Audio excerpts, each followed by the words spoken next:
साथियों नमस्कार, स्वागत है आप सभी का आपके अपने इस यूट्यूब चैनल विधिटेरिया में। मैं हूं एडवोकेट मजीद त्रिपाठी। साथियों आज हम लोग बात करेंगे आरबीआई के कुछ गाइडलाइंस के बारे में, जिसमें कि कर्जदाताओं को, जिसमें कि लोन डिफॉल्टर्स को, जिसमें कि लोन बोरोवर्स को काफ़ी राहत दी गई है। इसमें कुछ ऐसी बातें कही गई हैं जिसमें कि आपको बहुत ज़्यादा फ़ायदा होने वाला है और इससे आप अगर जानेंगे तो फिर इसमें आपको लोन रिकवरी के समय बहुत ज़्यादा परेशानी नहीं होगी। तो आइए आज इस वीडियो में हम आपको बताते हैं कि आरबीआई की जो गाइडलाइंस है वो क्या कहती हैं। देखिए, सबसे बड़ी बात तो ये है कि अगर किसी भी लोन डिफ़ॉल्टर की डेथ हो गई है और उसका लोन अमाउंट 2 लाख रुपए से कम है तो ऐसे मामलों में रिकवरी हार्श नहीं होनी चाहिए। इस मामले में बैंक को खुद जा करके बोरोवर के परिवार वालों के साथ मिल करके सेटलमेंट कर लेना चाहिए। दूसरा इसमें गाइडलाइंस ये है कि अगर किसी महिला के नाम से कोई लोन लिया गया है तो आप उस महिला को फ़ोन करके रिकवरी कॉल्स करके आप उसको परेशान नहीं करेंगे। अगर महिला कामकाजी है तो उसके साथ आप नरमी से पेश आएंगे, किसी भी प्रकार से आप उसके ऊपर मानसिक दबाव नहीं डालेंगे, न ही आप उसके दरवाजे पे जाएंगे और न ही उसे आप पब्लिकली रूप से डिफेम करेंगे, यानी कि आप उसे सामाजिक रूप से परेशान करेंगे, न ही उसे घर में घुसेंगे। तो इस प्रकार से जितने भी लेडीज़ हैं, जो लेडीज़ लोन डिफ़ॉल्टर हैं, उनके लिए भी एक गाइडलाइन बनाई गई है।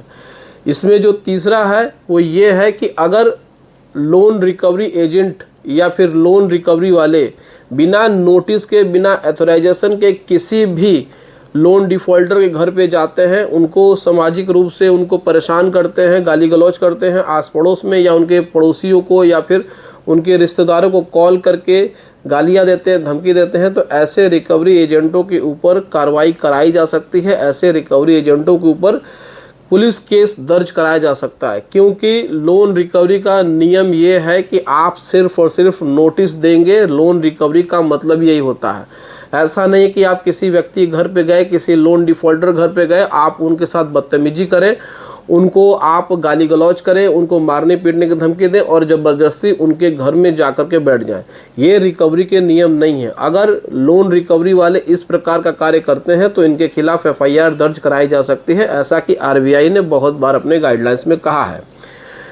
चौथा इसमें यह है कि अगर रिकवरी एजेंट या फिर रिकवरी की एजेंसी अगर लोन डिफ़ॉल्टर के फ़ोटो का इस्तेमाल करके व्हाट्सएप पे उसे एडिट करके किसी भी व्यक्ति, किसी महिला के साथ या किसी पुरुष के साथ अगर उसको इस तरीके से गलत और इस प्रकार के आपत्तिजनक फ़ोटो वगैरह भेजता है तो ऐसे रिकवरी एजेंट और ऐसे रिकवरी एजेंसियों के खिलाफ आईटी एक्ट में भी मुकदमा दर्ज किया जाएगा और उनको जेल और जुर्माना दोनों लगेगा। तो ये भी आरबीआई का एक बहुत अच्छा निर्देश है, आदेश है, ये रूल है, इसको भी आपको समझना चाहिए।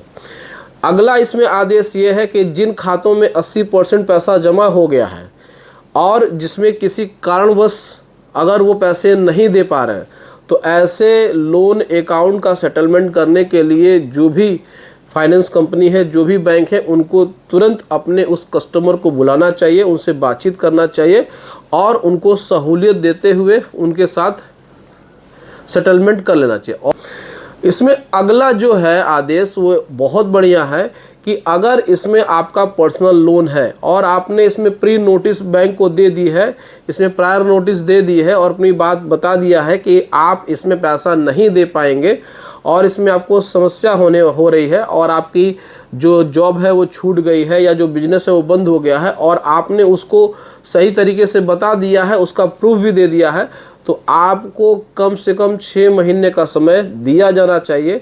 और अगर लोक अदालत की डेट नज़दीक है तो लोक अदालत के माध्यम से आपके उस लोन का सेटलमेंट कर देना चाहिए।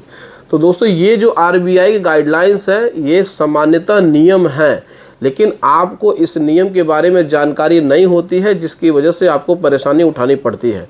ये कुछ ऐसे गाइडलाइंस है जिनको कि आपको जानना ज़रूरी था। तो दोस्तों, ये था आरबीआई के कुछ गाइडलाइंस जो कि कर्जदारों के लिए था। अगर आपको ये वीडियो अच्छी लगी हो तो वीडियो को लाइक और चैनल को सब्सक्राइब जरूर करिएगा। चलिए मिलते हैं नेक्स्ट वीडियो में। Thank you so much. जय हिंद दोस्तों।